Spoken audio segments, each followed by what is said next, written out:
અમે મોરબી વાળાના તમામ મીડિયાઓને કાયમ ખબર છે કે મોરબીની પ્રજા સ્વયંભૂ રીતે જ્યારે બહાર નીકળીને રોડ રસ્તા ગટર વ્યવસ્થાની પ્રશ્નો માટે થઈને ભારતીય જનતા પાર્ટીના પદાધિકારીઓને રજૂઆત કરે છે, તેમ છતાંય આજ તારીખ સુધી રોડ રસ્તાનું કોઈ સોલ્યુશન આવ્યું નથી.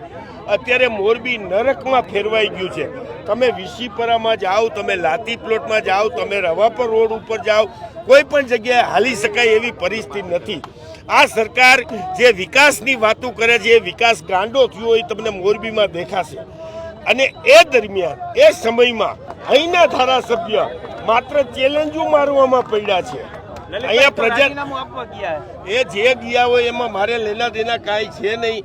એ તમને ખબર છે, મને ખબર છે, કોઈ દી રાજીનામું દેવા નથી. પણ આ પ્રજાના પ્રશ્નોની ચેલેન્જ